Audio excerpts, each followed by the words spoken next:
Let's take a look at Chapter 13, Aging and the Elderly. Now, all societies have some system of age stratification. Remember, stratification is the placing or ranking of groups of people in some sort of hierarchy. So again, all societies have this system of age stratification that associates certain roles with distinct periods or stages in life. In the United States, the age stratification goes sometimes beyond the physical constraints associated with chronological aging, and which means that what is deemed old or not old is not necessarily defined by one's physical ability, because you may have someone in their 50s who is physically less able to do things than someone who is in their 80s. For example, I am 51 and my 85-year-old father can outdo me on most anything. So when we look at what is old or older, it isn't just the physical aspects. Now, aging is a critical aspect in sociology and in our socialization. So we have what is called gerontology, and this is the scientific study of the sociological and psychological aspects of aging and the problems with the aged or the aging. Now, interactionist theorists, now remember, the interactionist perspective looks at the everyday, smaller, more intimate interaction between people. The interactionist theorists view age as a life stage that is defined by society. So basically what it says is society itself determines what is old or who is old. And as societies change, then the age at which one is labeled old and the role expectations of those people change accordingly. So when one person is considered old, as well as the meaning of being old, can vary from culture to culture. Think back with grandparents and great-grandparents, what was considered old was much younger chronological age than what we see today. So now worldwide, more than 617 million people were age 65 or older just about 5 years ago, around 2015. Now again, remember, we do kind of a census every 4 to 5 years. By 2050, they're estimating that nearly twice that, or 16.7% of the world's population, will be over 65. And so what you're looking at is the largest population in the United States at the moment is becoming the baby boomers, which are those 60 and older. And worldwide, we're looking in less than 20 years worldwide, the majority, or at least half, of the population will be 65 and older. So let's go ahead and take a look at what it means to be aging in society. Here are just a few terms that I want you to know that helps you get a picture of aging and who is considered old or older, and some terms that are important when you're looking at the rest of the chapter. Now, supercentenarians are people living to be at least 110 years or more. Now, in your book, it says as of August 2014, there were 75 verified centenarians worldwide, 73 women and 2 men. So it's showing there that women, for whatever reason, are living longer lives than men. And, you know, the oldest person to date that I am familiar with was 122 years old, and it was a lady in France, Madame Jeanine Calment. And so think about, at your age, most of you tend to be 20s or younger, and what you think is old, and then imagine living to be about 110 years, if not older. Now, centenarians are people who live to be about 100 years old. So we've got the distinction there, people who live up to be 100 years old, and then people who live beyond 100 years old. Now, when we're looking at the field of study in the age. Again, I've already defined gerontology, which is the field of science that seeks to understand the process of aging and the challenges encountered by the people who are aging in a society. Then you have social gerontology, which is a specialized field of gerontology that examines the social and sociological aspects of aging.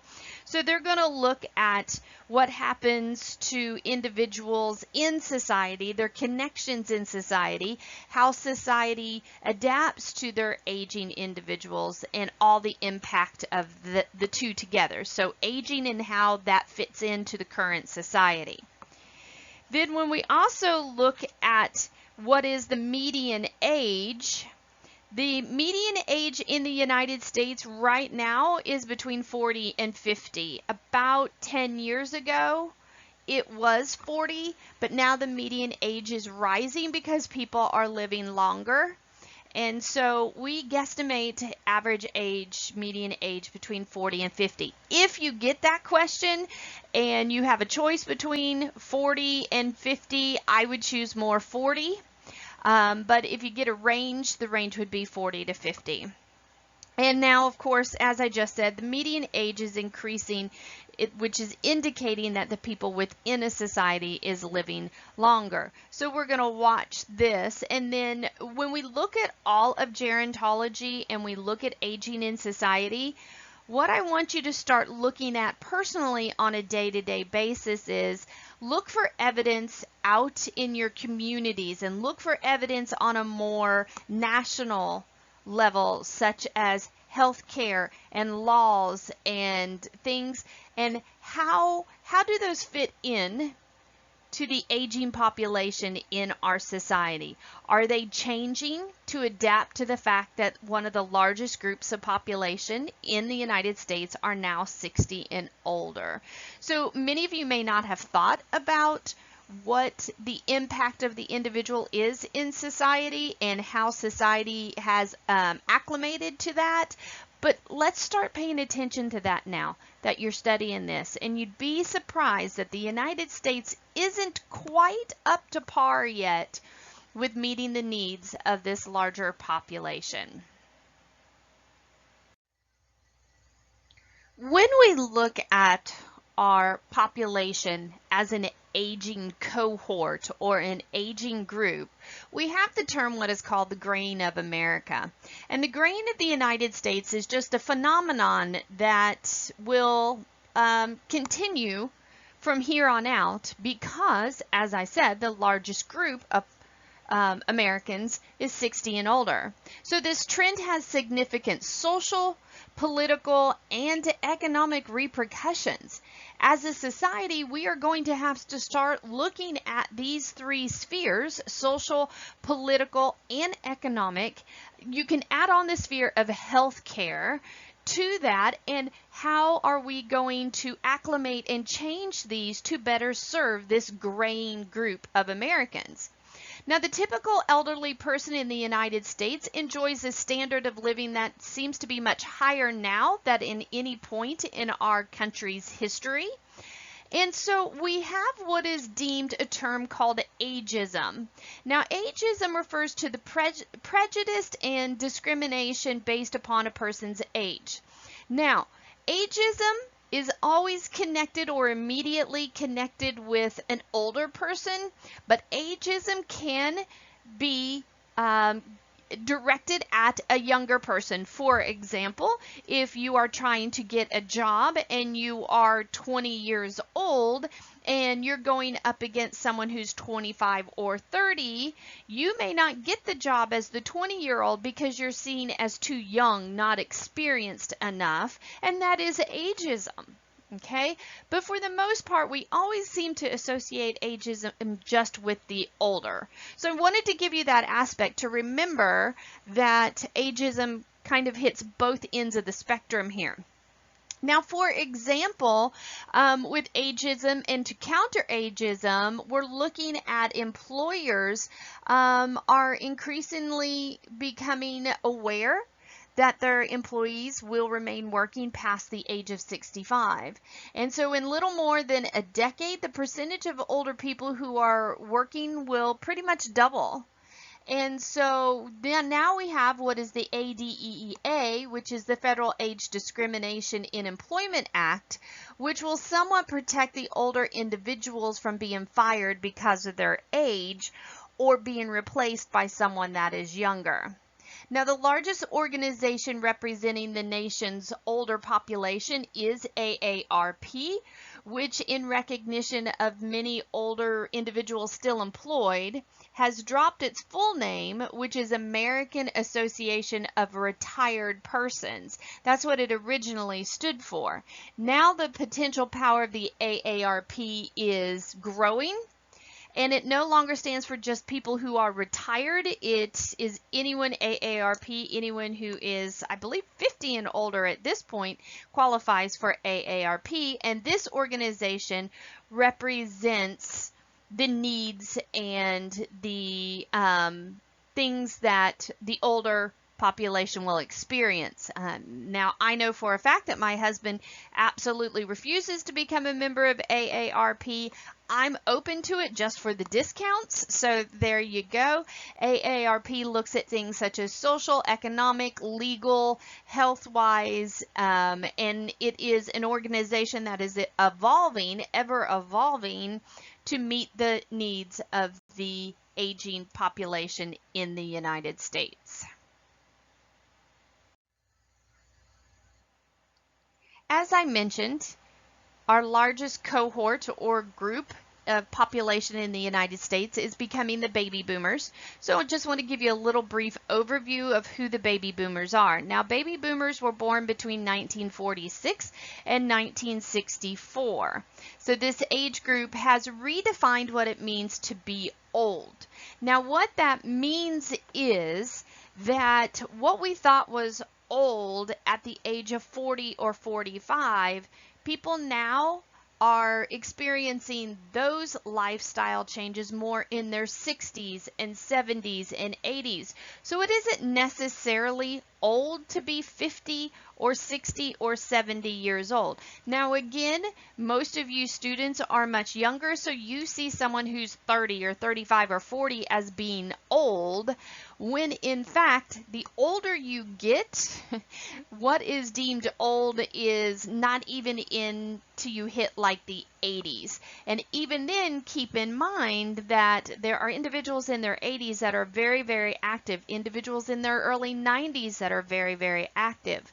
So this age group became more physically able to do things longer. They stayed socially active. They had families at a later date. They stayed working. They didn't retire early. And so it redefined what it meant to be old. Now, by last year in 2020, this cohort is deemed the largest segment of our population, which I have mentioned a couple of times from here. Now, what that means is this is a serious impact again on our healthcare system, our economic system, our political system, our social system. So I would encourage all of you, if you are kind of undecided in an arena of careers, to kind of look at a career that is gearing towards the needs and demands of this cohort. Okay, if you're looking at majoring in business, you might want to consider what businesses may need to be opened in order to meet the demands of this group of people. If you're looking at going into the healthcare field, we do not have enough doctors and specialists in gerontology to work with and help our aging population. So you might want to look into that. If you're going into social services, you might want to gear more towards the specifics of gerontology, working more towards you're going to see more recreational centers opening up that are more for the older population. Even what is called daytime daycare for the older individuals, which is when someone is taking care of their aging parent but needs to work, but yet their aging parent needs to be watched, they have a place that they can take them for the day, and then this place has activities and things to keep them busy. And so keep in mind on this sort of thing, really and truly and honestly, this is something you all need to consider, is the aspect of a career that will gear towards the demands and needs of this large cohort.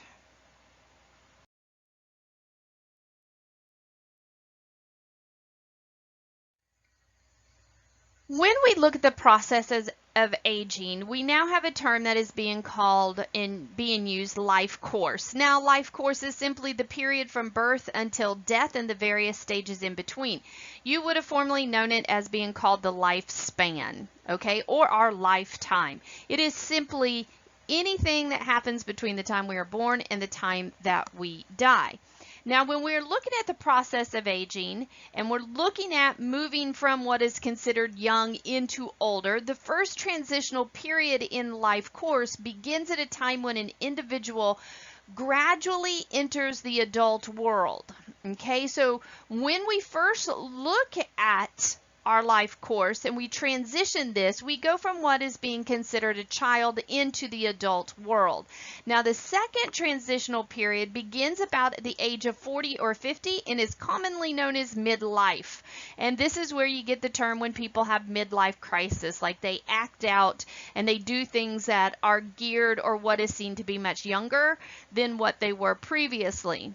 Now, during the 1990s, social scientists focused on what is called the sandwich generation, which I am a member of at this point, and probably most of your parents, if not right now, if your parents tend to be a bit younger, in their 40s or even in their 30s, maybe not.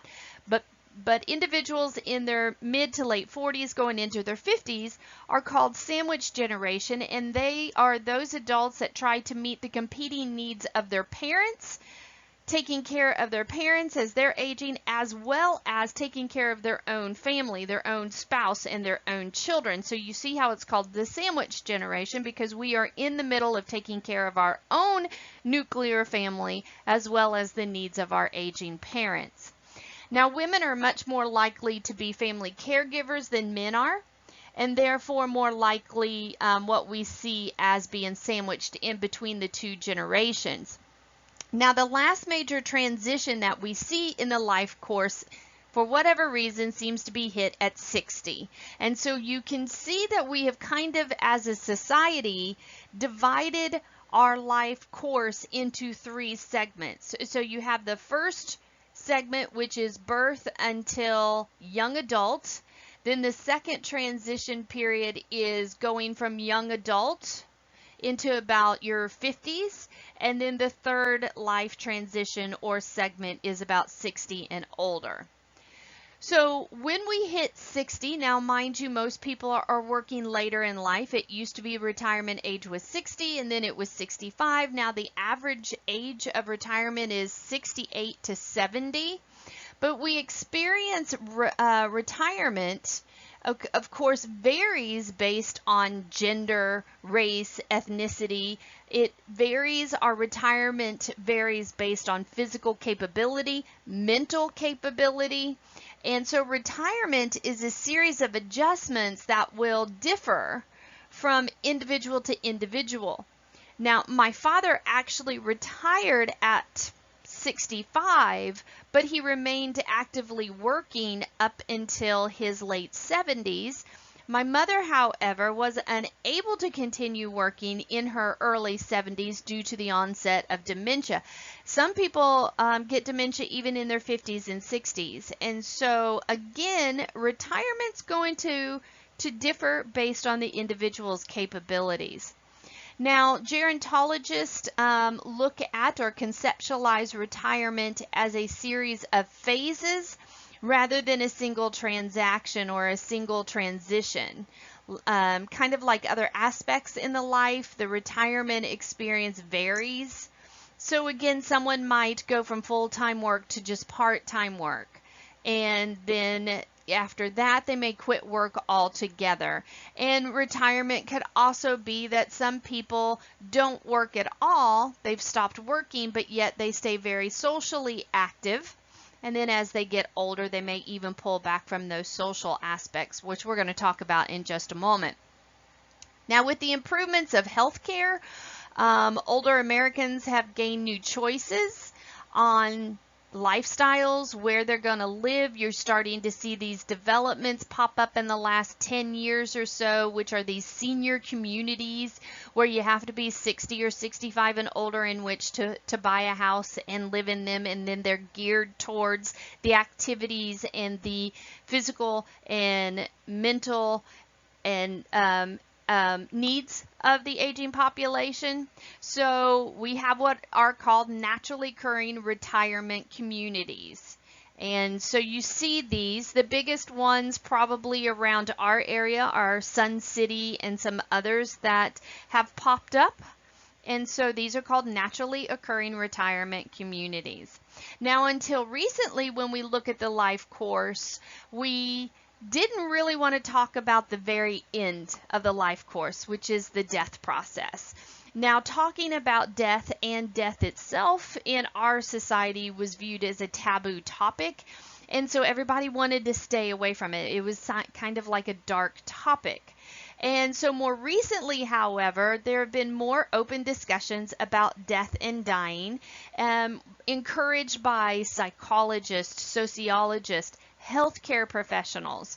Okay, so we have psychologist Elizabeth Kubler-Ross, who proposed and studied the stages in experiencing death. And so she talked about preparing for death, what we can do as individuals when preparing for death, as family members of someone who is preparing for death. And then she specifically looked at the 5 stages that a person experiences when they have lost a loved one. Now, of course, those 5 stages are denial, anger, bargaining, depression, and acceptance. So when we look at this, the first stage that you hit when you've lost a very close loved one is denial. Denial that it actually happened. You know it happened, but you're kind of denying the reality that this person has passed away. Then you go through a stage once you have accepted it, formally kind of accepted it, you go through this anger stage. You're mad that the person passed away.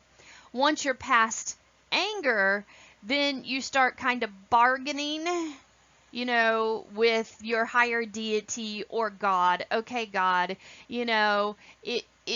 please let me live to just see this. Please let me be able to do this before I die. You start bargaining kind of with your own death. Then after that, you reach a depression state of where you understand that your loved one has passed away and it's making you very sad. You understand that your death is inevitable and the death of other loved ones is inevitable. So you go into this depression, and then the very end is the acceptance. The acceptance that your loved one has passed away, the acceptance that life goes on, the acceptance that your death is going to happen. And then you tend to be able to kind of return to some sort of normal for what would be normal for you after losing a loved one. I can tell you that these stages also are determined by the state of the death, how the death itself happened. For individuals who have a parent or a loved one with a long-term illness, you kind of see these stages move in this exact sequence. So you kind of start to deny that the loved one is sick, then you're angry that they're sick, then you start bargaining, hey, let them live longer, and then you kind of hit this depression, and then this acceptance that the death is going to happen. Now, once the death happens, you can kind of move forward a bit already into the acceptance. Now, someone such as myself who loses a parent very unexpectedly, You don't necessarily go through the stages here. The first and foremost stage that you're going to go through is shock. And that is something that Kubler-Ross doesn't even discuss in this. She throws it a little bit into the denial stage, but actually shock coexists first. And so, for example, when I lost my mother very unexpectedly, I went through a period of about 5 months of complete shock. Like, I couldn't even really deny that she was gone because I was still in such shock that she was gone. I didn't cry because I was in such shock. However, my body manifested the shock in the way of I wasn't sleeping well.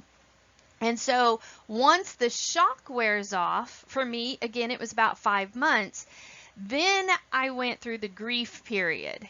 And then that's when I kind of went through the denial and then the anger and the bargaining and the depression and the acceptance. So again, we have to keep in mind that the stages of losing someone are not concrete to these 5 and are not concrete in this acceptance. However, we tend to see most people commonly go through these stages. So I just want you to keep that in mind when we are looking at our life cycle. Now, when we look at the process of aging and the life course, we have to keep in mind that there are biological changes that happen to a person as they get older, as well as social and psychological changes. So I just want to hit the high points on these, make certain that you read in your book. But when we look at biological changes, each person experiences age-related changes differently and based on many factors. So biological factors are at the molecular and cellular changes. So those are the DNA, our genetics. And that is called our primary aging. So when we start seeing changes molecularly and cellularly, this is primary aging. And so that is when you might notice an individual mentally may not be able to comprehend things as well, or we start seeing them be more susceptible to catching other diseases, or they become very weak muscularly and that sort of thing. This is primary aging, where secondary aging occurs with factors such as lack of physical exercise and poor diet. So secondary aging could be that because they can no longer exercise as well, they don't have a lot of stamina. They can't stand very long. They can't walk very long. It exerts them to move from one place to another. Or you might be able to see that they no longer have an appetite, so they're not eating as well, and so therefore you have all the consequences of not having a healthy appetite. So those are the two aging processes in biological.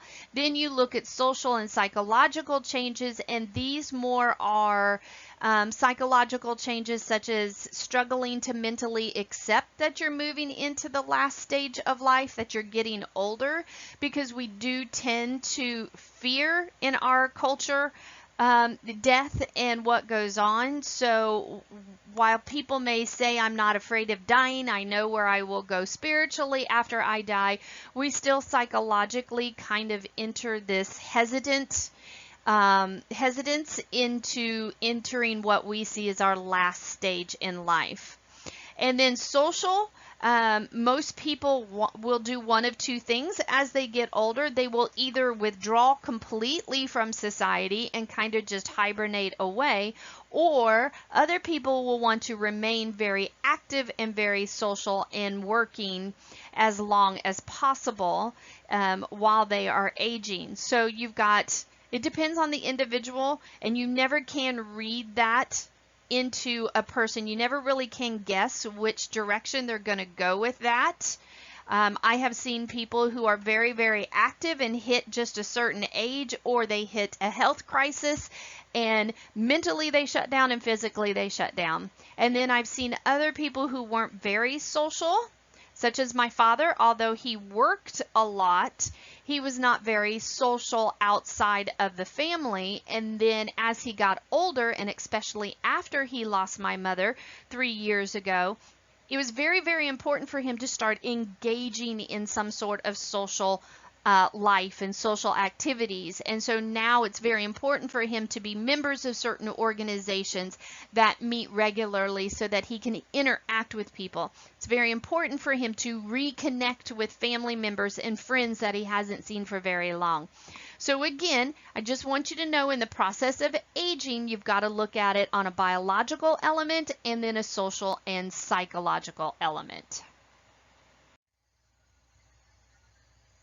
I have previously mentioned the term ageism, which is a prejudice and discrimination against a person based on age.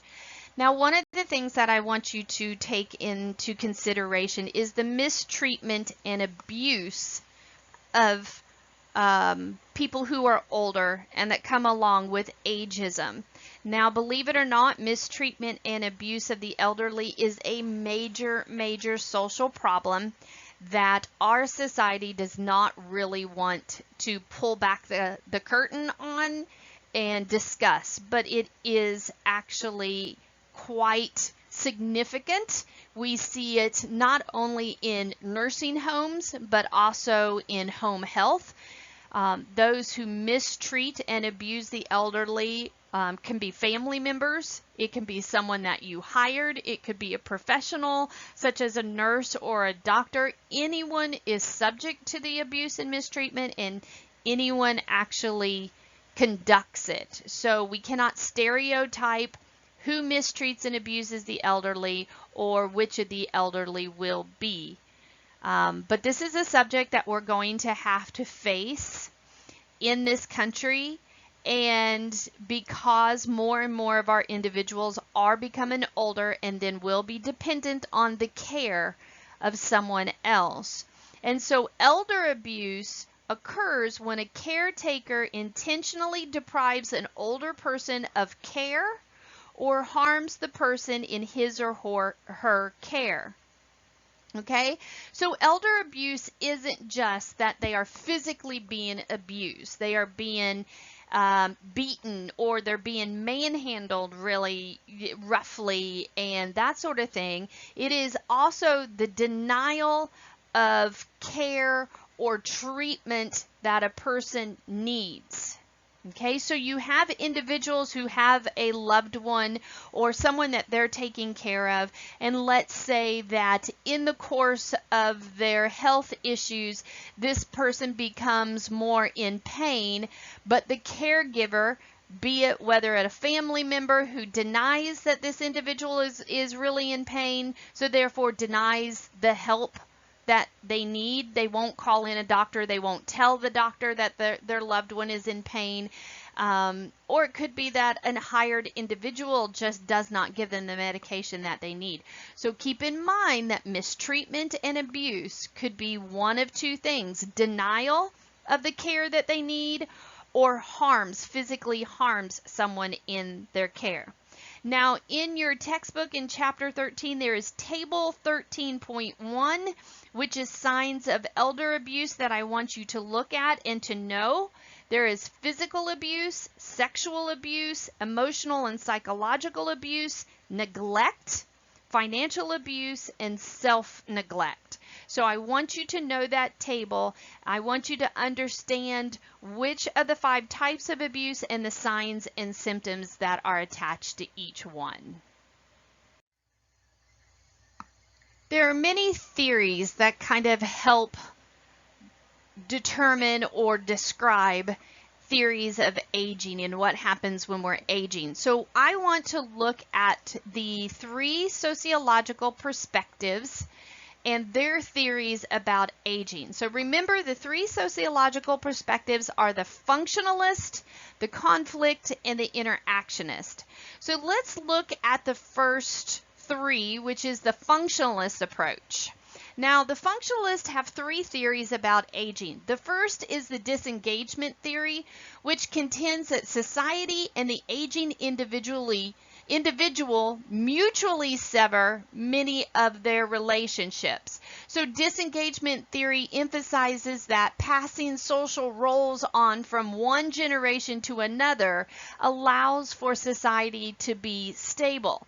And so in this view, society should help older people withdraw from their usual social roles and then develop new roles that allow them to maintain some sort of life, but yet pass on some of the social roles to the younger generation.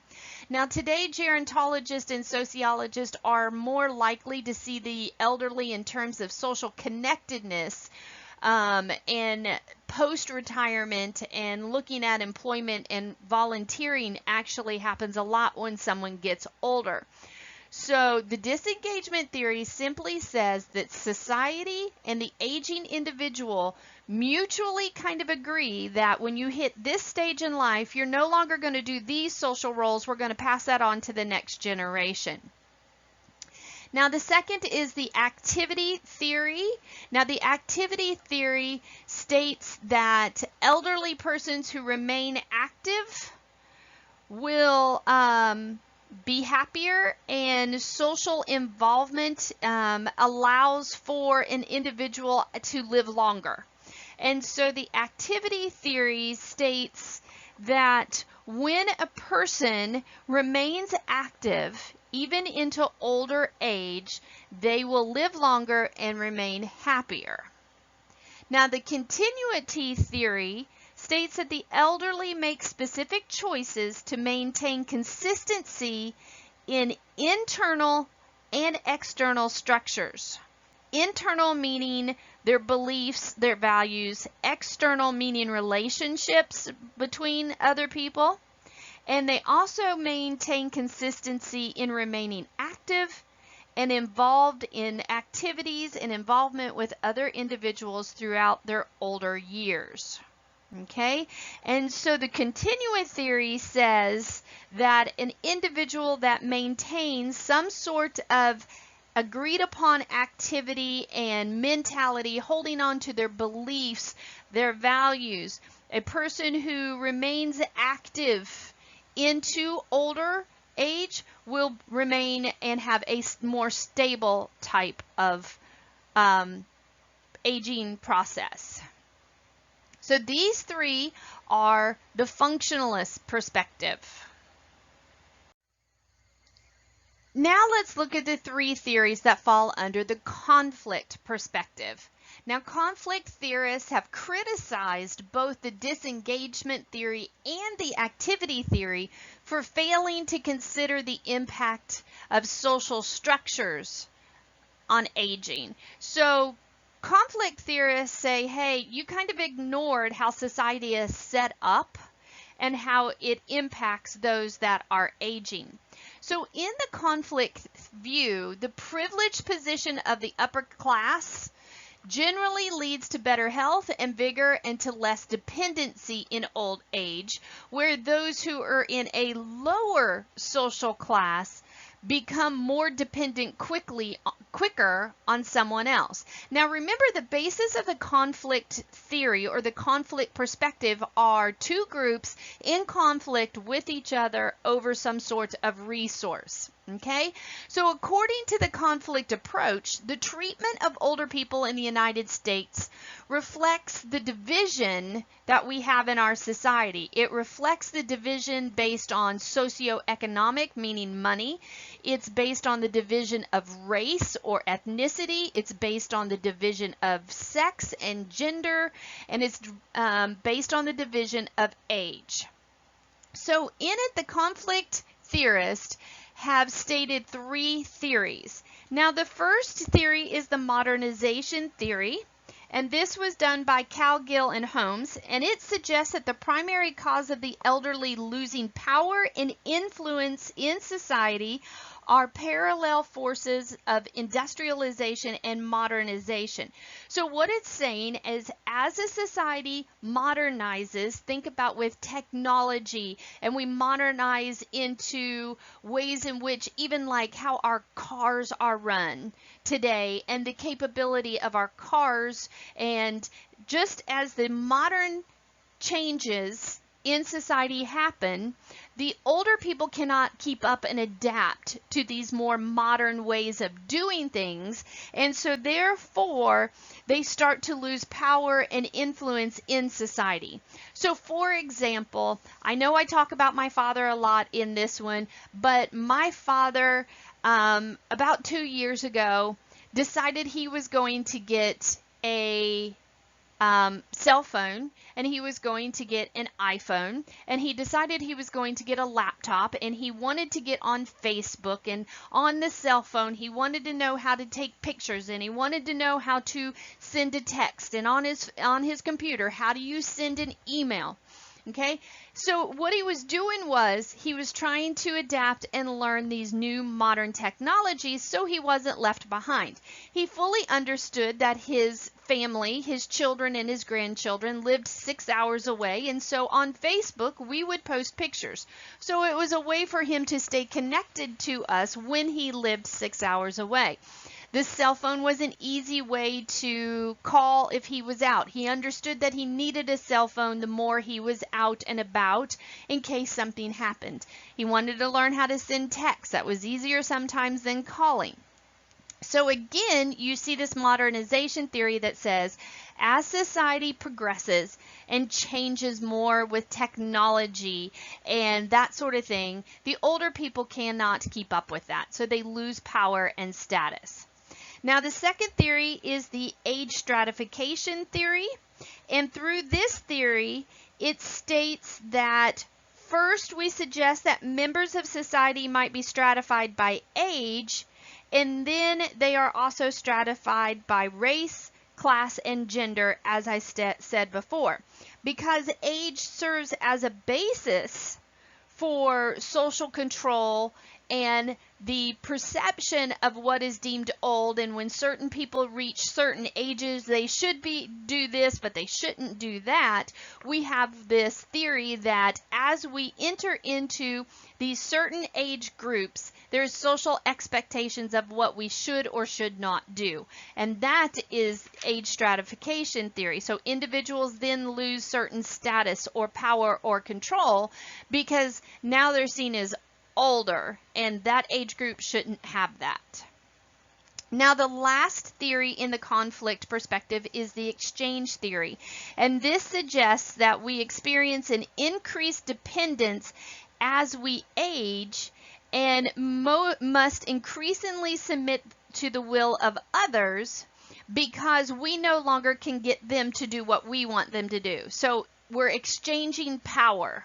Basically, we're exchanging status, we're exchanging control, because as we age, we can no longer get the people who are younger than us to do what we want them to do, and so therefore we are becoming more and more dependent on their control and power. So we're exchanging those two elements.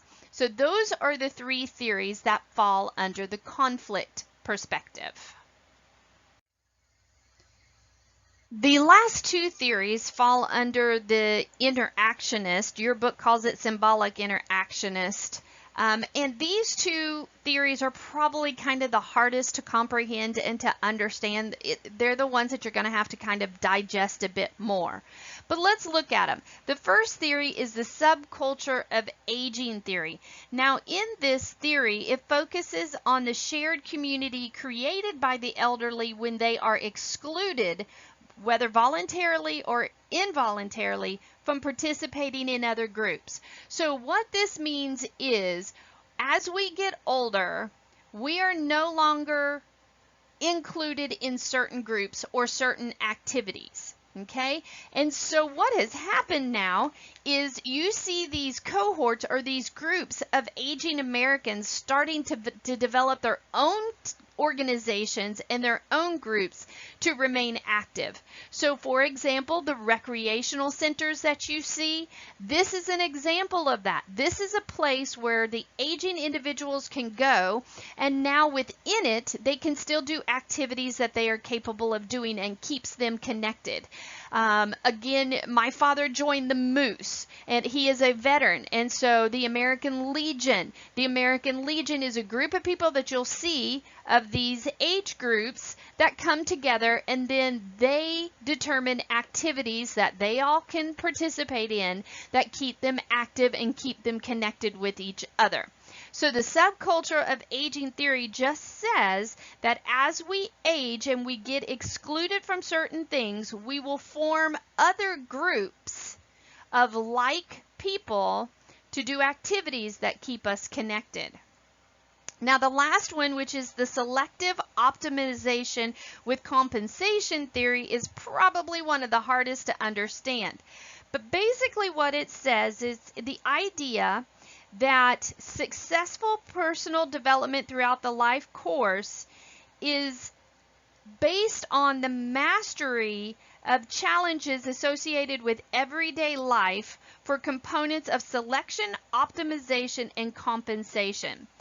What this means, if you want to break it down, is that as we get older and we are not able to do as much as we would before, we will begin to select personal goals that meet or allow us to optimize what we can do, and then in a way we are compensated in some form or another for being able to do it.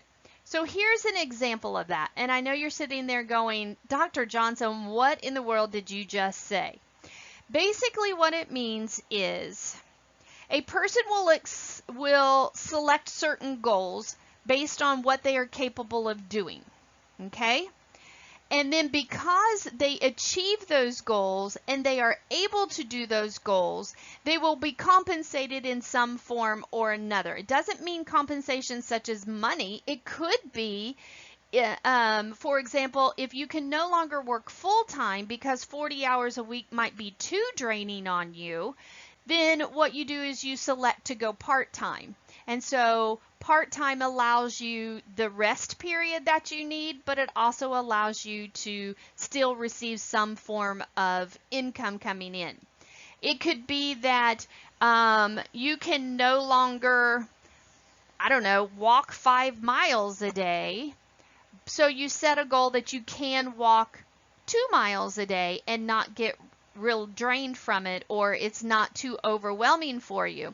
So you will select the goal of now 2 miles a day because that is optimal for you and that is something you can do. And then the compensation for it is you don't have the after effects of walking too much or too much physical activity, yet you're compensated because you're still being active, so you still are maintaining a healthy lifestyle. Hope those examples are clear enough for you. Again, these might be the two theories that are hardest to understand. So if you're not quite understanding them, send me an email and we can discuss it. Now we're going to move into chapter 14 and look at marriage and family. So let's look at the definition of family. Now, family is defined as a set of people related by blood, marriage, or some other agreed upon relationship or adoption who share the primary responsibility for reproduction and caring for members of society. So, a family is looked at and is determined by these various factors: blood, marriage, adoption, or some other agreed upon relationship. So when we look at family, there are actually two types of family. And those are family of orientation, which refers to the family into which a person is born. And then you have the family of procreation, which describes a family that is formed through marriage. And so these two types of family are very distinct. Again, family of orientation is the family you're born into. Your family of procreation is the family that is developed by marriage. So my family of orientation is my mom and my dad, Bill and Barbara Stewart, and my brother, Bill Stewart.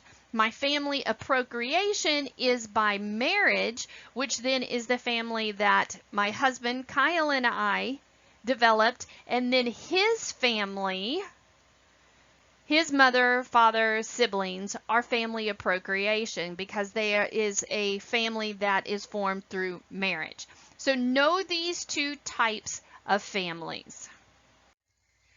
Now let's look at what is a marriage. Now, marriage is a legally recognized social contract between two people, traditionally based on a sexual relationship, and it implies a permanence of union.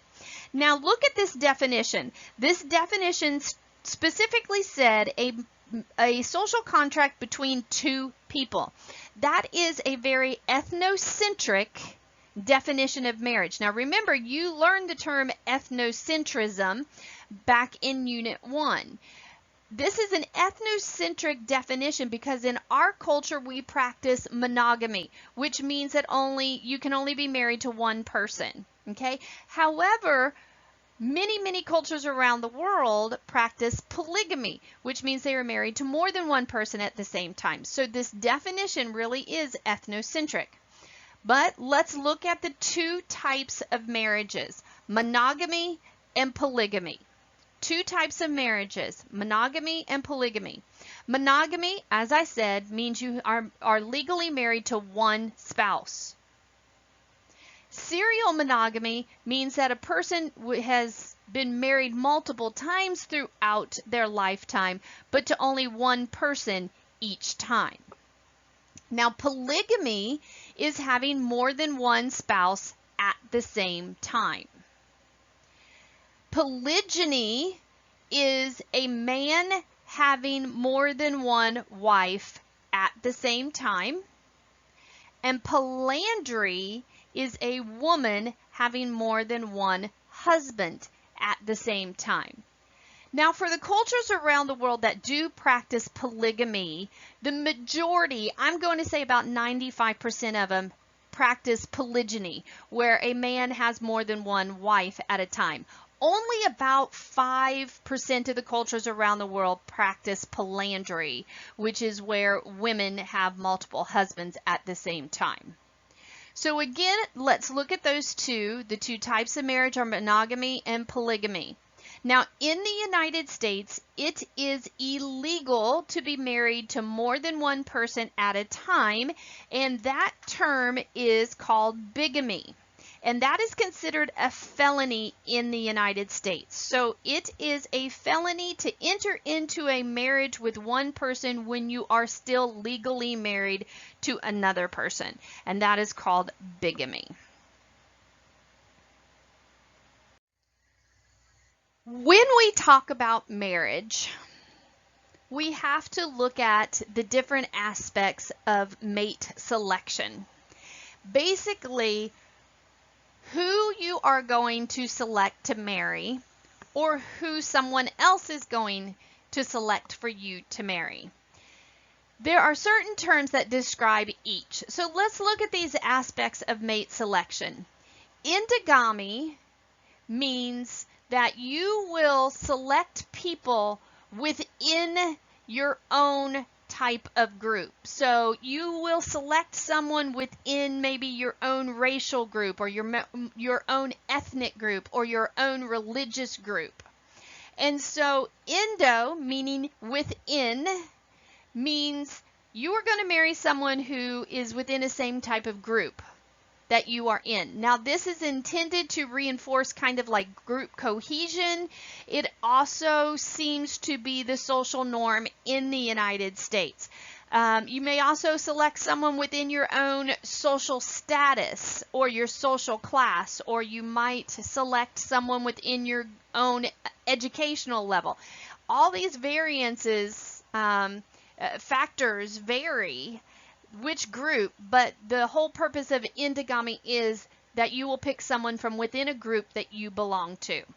Now, exogamy requires mate selection outside of certain groups. So it is outside a group that you are in. Specifically, most cultures around the world, and definitely here in the United States, the number one group that we're going to select from outside of is our own family or our own kinship group. So we are going to pick someone who is not a family member and who is not biologically related to us. Not only biologically, but who is socially related to us. So this means that, let's say that you have a parent who remarried, and so now you have step siblings. You are not going to pick one of those step siblings to be your spouse. You're going to pick someone outside of that group.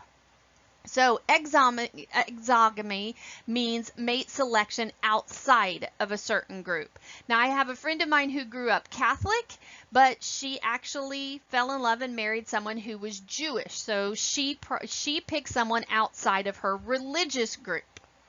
Now, when we look at the term homogamy, this means selecting a mate with similar personalities or similar cultural traits as yourself. This can be done consciously or unconsciously. So homogamy just simply means that you're going to pick someone who is very, very, very, very similar to you. Okay? Now, this contradicts the whole idea that opposites attract, which we hear. So, a lot of people purposely pick someone who's very much like them, and then other people go the opposite of it. Now, when we look at mate selection, you need to know the term incest taboo. And incest taboo strictly means those people you are prohibited from having a sexual relationship with. Okay? Your culture will define who those people are. So incest taboo is a prohibition of sexual relationships between culturally specified individuals. Again, that differs culture from culture. So, in the United States, it is incest taboo. It is prohibited to have sex with someone who is biologically related to you. If they are related to you by blood, and it doesn't matter if they're second cousin or fifth cousin or 10th cousin, they're still your cousin, it is prohibited from having sex with them. Our culture says we do not have sex with someone who is biologically related to us. Okay? However, in other cultures, who you are related to is not necessarily determined biologically. And I'll give you an example of that. In some cultures, you are only related to the people on your father's side. So any relative on your mother's side is not seen as a relative. And so you could have sex with someone that is from your mother's side of the family because they are not seen as a relative. Opposite of that, some cultures only see relatives based through the mother's line, and so you could have sex with someone who is from your father's side of the family because they are not deemed culturally as a relative. Now, these are all things that if you move on to get a 4-year degree, you might want to take a class in cultural anthropology, which I also teach. I just don't happen to teach it at all the schools that I teach in. So this is actually more talked about in detail in an anthropology class. So again, just look at mate selection and the types of groups in which you would or would not select a mate to marry from. When we discuss family, we need to ask ourselves, who are we related to and how are we related to them?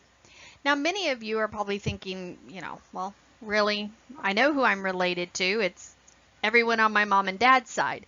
But that isn't always the case depending on various cultures.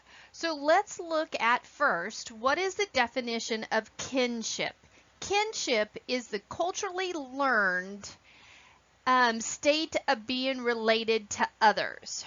Okay, now what this means is that various cultures will determine who is considered your relatives based on certain aspects. So from culture to culture, that is going to differ.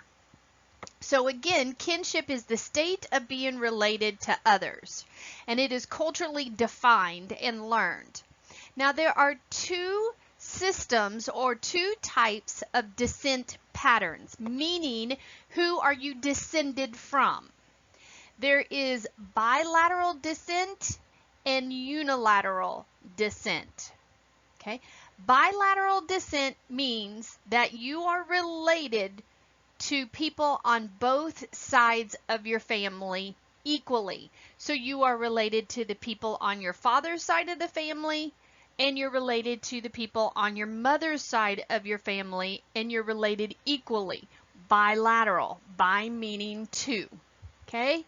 Unilateral descent then means that you are only related through one of your parents. Uni meaning one. So unilateral descent means you are only related to the people on one of your parents' side of the family. Now, depending on the culture, it will determine then if you are related to your dad's side of the family, your mom's side of the family, or even either or. So let's look. There are three types of unilateral descents. Patrilineal descent means that you are only related to the people on your father's side of the family. Patrilineal means male. So patrilineal descent, you're only related to the people on your father's side. Matrilineal descent, matrilineal means matriarch, woman, you are only related to the people on your mother's side of the family.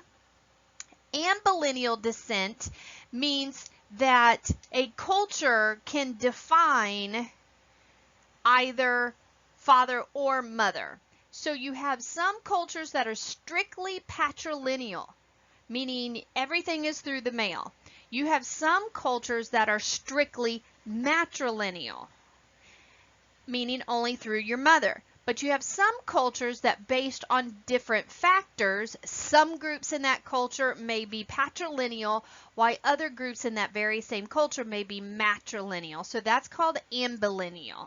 Okay?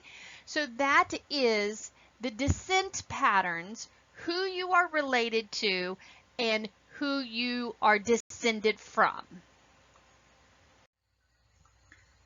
Now let's look at, within a family, who has the authority, or basically who rules in a family. There are three types of authority patterns: patriarchy, matriarchy, and egalitarian. Now, patriarchy means patriarchal. It's formed off of the patriarchal. So males are expected to be dominant in all family decision makings, and males typically hold the power. In matriarchies, women have the power or greater authority over males. Now, matriarchies are very rare in all the cultures around the world. Again, about only 5% practice this. Egalitarian means that authority is shared between the two spouses, or the two heads of the family, so the husband and the wife, the mother and the father. So egalitarian actually means equal, and this is the form of authority pattern that is practiced in most westernized, industrialized nations. So there are three types of authority patterns: patriarchy, matriarchy, and egalitarian. As most of us have grown up in the American culture, we don't think too much about where we're going to live or who we're going to live once we are married. It is pretty much accepted that we'll live where we choose to live. However, based on various cultural practices, you may be dictated who or where you will live. after you are married. So let's look at the 3 types of residency patterns. The first is patrilocal residency. In a patrilocal society or culture in which patrilocal residency is practiced, a wife will move to her husband's family, either near his family or with his family. So the wife will leave where she has grown up and she will move with her husband, either with or near his family. That's patrilocal. Matrilocal residency then means the husband leaves his family and moves with his wife to either live with her family or near her family. Then you have what is known as bilocal, or it's also called ambilocal, and that means the couple can choose which family they want to live near or with, or even if they want to live near family at all. So 3 types of residence patterns: patrilocal, matrilocal, and bilocal. Earlier we defined what is family. Now let's look at 2 types of family, or the composition. What is a family? There are actually 2 types, the nuclear family and then the extended family. Now, the nuclear family consists of a married couple and their unmarried children living together. So that is the parents and any single children living together in the same household. Now, believe it or not, unfortunately, in the U.S., in the last 30 years, nuclear families have no longer exist, or the majority, maybe about a third of the U.S. families live as a nuclear family due to the results of divorce.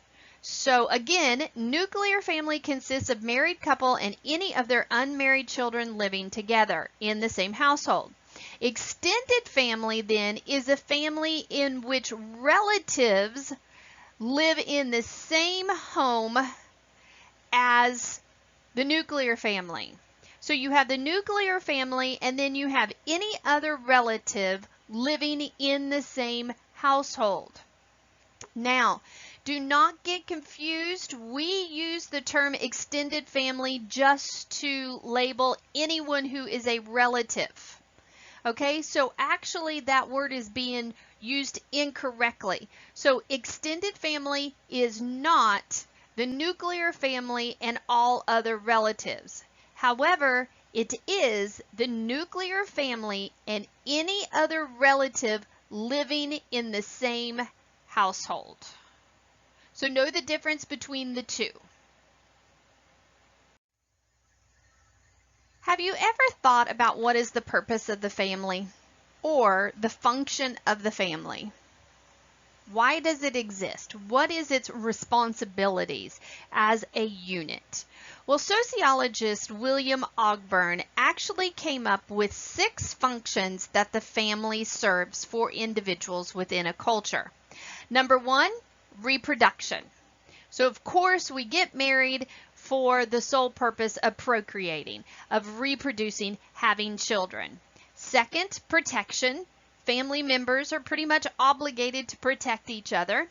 Third, socialization. So remember back in Unit 1 when we talked about socialization, our family is our number 1 socialization agent. So our family's responsibility or function is to socialize you into being a productive, active member of your culture. 4, family serves as a function for regulation of sexual behavior. Remember the incest taboo? So the family serves as a function of who you cannot have sexual relations with. And then also within the family itself determines anyone else that may be a taboo. Number 5, the family serves a function of giving affection and companionship. And number 6, providing social status. We are all born into the social status or the social level of our parents. It is only when we move out on our own that we establish our own social status. So wherever the social standing is of your mom and dad is where you are provided, and you are provided that social status with all the good, the bad, the right and wrong that come with it. So know the 6 functions of the family and know that it was William Ogburn who came up with them. In today's society, the majority of people, as stated before, do not live in what is the traditional nuclear family. Okay, we have different alternatives to traditional families, the nuclear family. The second after nuclear family is step family, so that's when a parent remarries and then they together with their children form a marriage and a family, so it would be called step families. There is also single parents, so the majority of people who are divorced then are single parents. Cohabitation means people who are living together but are not legally married. Same-sex couples then adopting children, with that availability becoming more feasible. Also with the making legal of same-sex couples being married, so that's an alternative to the traditional family. And individuals are choosing to stay single. And some of these singles choose to have children and others do not, so they form their own type of family. So again, there are 4 types of families in addition to the traditional families. Please read your books for the statistics for each of these, and so you get a better idea of how these fall in line and the majority within our culture. So again, read in your book and read the statistics on these and know them.